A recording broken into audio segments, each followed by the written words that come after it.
আসসালামু আলাইকুম ওয়া রাহমাতুল্লাহি ওয়া বারাকাতুহু। আজকে আমরা কোরআন হাদিসের আলোকে পাঁচটি বস্তু দ্বারা মানুষের পূর্ণতা অর্জন হয় এ বিষয়ে একটু আলোচনা শুনব। পাঁচটি বস্তু দ্বারা মানুষের পূর্ণতা অর্জন হয়। এক নাম্বার, কম কথা বলা। এক নাম্বার, কম কথা বলা, এটার দ্বারা মানুষের পূর্ণতা অর্জন হয়। আল্লাহ পাক রব্বুল আলামিন আমাদেরকে জবান দান করেছেন, তা গভীরভাবে চিন্তা করা দরকার যে এই জবান আল্লাহ পাকের কত বড় নিয়ামত, কত বড় এই জবান আল্লাহ পাকের নিয়ামত, এবং আল্লাহ পাক কুদরতি একটি মেশিন আমাদেরকে দান করেছেন। কথা বলার জন্য এই জবান একটি অটোমেটিক মেশিন, যে জন্ম থেকে নিয়ে মৃত্যু পর্যন্ত মানুষের সঙ্গ দিচ্ছে। এতে পেট্রোলের প্রয়োজন হয় না, কোনো সার্ভিস বা মেরামতের প্রয়োজন হয় না। কিন্তু আমাদের মনে রাখা উচিত, এই মেশিনের মালিক আমরা নই, বরং এটা আল্লাহ তাআলার মেশিন, যা আমাদের নিকট আমানত রাখা হয়েছে। কাজেই এই মেশিন কেবলমাত্র তার সন্তুষ্টির কাজেই ব্যবহার করতে হবে। এমন যেন না হয় যে যা মনে এলো তাই বলে ফেললাম, কারণ জবানের অনিষ্টতা খুবই মারাত্মক। এর অনিষ্টতা থেকে চুপ থাকা ব্যতীত বাঁচা যায় না। এই জন্য শরীয়তের মধ্যে চুপ থাকার অনেক ফজিলত বর্ণিত হয়েছে।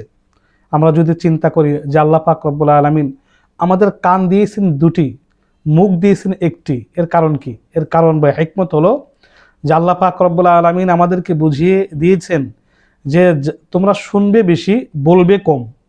তোমরা দুই কান দিয়ে শুনবে, কিন্তু এক মুখ দিয়ে কম বলবে। উলামায়ে কেরাম জিহ্বাকে এক তীক্ষ্ণ ধার তরবারির সাথে আর তার অষ্টদয়কে তার খাপের সাথে তুলনা করেছেন। তরবারি কোষবদ্ধ থাকলে যেমন নিরাপদ, অষ্টদয়ের কোষে জিহ্বাকে আবদ্ধ রাখলে তেমন নিরাপদ। আবার উন্মুক্ত তরবারিটি যেমন বিপদমুক্ত নয়, তেমনি অষ্টদয়ের নিয়ন্ত্রণহীন জিহ্বাও শঙ্কামুক্ত নয়। সুতরাং কথা কম বলা উচিত। কথা কম না বললে অনেক হাজার রকমের গুনাহ আমাদের দ্বারা হয়ে যেতে পারে। কথা চার প্রকার, আমরা যা কথা বলি এটা চার প্রকার। ইমাম গাজ্জালী রহমতুল্লাহ আলাইহি বিষয়টি বলেছেন।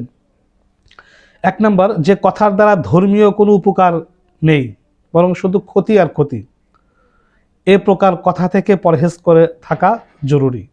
এই ধরনের কথা থেকে বিরত থাকা জরুরি। দুই নম্বর, যে কথার দ্বারা ক্ষতিও আছে আবার লাভও আছে, এর থেকেও বিরত থাকা আবশ্যক ক্ষতি থেকে বাঁচার জন্য।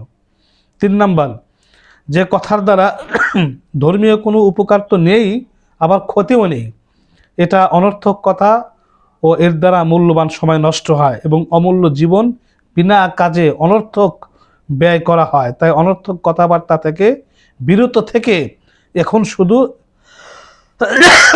বিরত থাকা উচিত। চার নম্বর, যে কথা উপকারী এবং কোনো কাজের হয়, প্রত্যেক মুসলমানের জন্য উপকারী এবং কাজের কথাই বলা উচিত, নচেত চুপ থাকা উচিত। অনর্থক কথাবার্তা থেকে বিরত থাকলে বুদ্ধি বৃদ্ধি পায়, জ্ঞান অর্জন হয়। এই জন্য ওমর ফারুক রাদিয়াল্লাহু আনহু বলেন, চারটি সম্পদ চারটি স্বভাবের দ্বারা অর্জন হয়।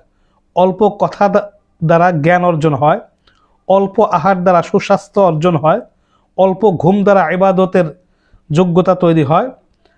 4 নম্বর, লোকদের সাথে অল্প মেলামেশা দ্বারা নিরাপত্তা তৈরি হয়। এজন্য যত কম কথা বলা যায়। তাহলে 1 নম্বর, 5টি জিনিস হলো মানুষের পূর্ণতা অর্জন হয় 5টি জিনিসের দ্বারা। তার মধ্যে 1 নম্বর হলো কম কথা বলা। 2 নম্বর কম খাওয়া। যত কম খাওয়া যাবে তত অসুখ বিসুখ হবে না, সুস্থ থাকার সম্ভাবনা বেশি থাকবে এবং পড়ালেখায় বা ইবাদতে মনোযোগ বৃদ্ধি পাবে, ঘুম আসবে না। 3 নম্বর হলো কম নিদ্রা যাওয়া, কম ঘুমানো। বুজুর্গানে দিন, হক্কানি ওলামায়ে কেরামের দিন অভ্যাস হলো তারা কম ঘুমাতেন। রাতকে 3 ভাগে ভাগ করতেন।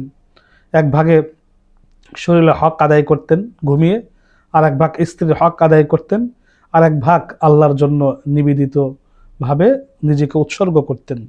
4 নম্বর, মানুষের সাথে মেলামেশা কম করা। 5 নম্বর, দুনিয়ার আশা কম করা।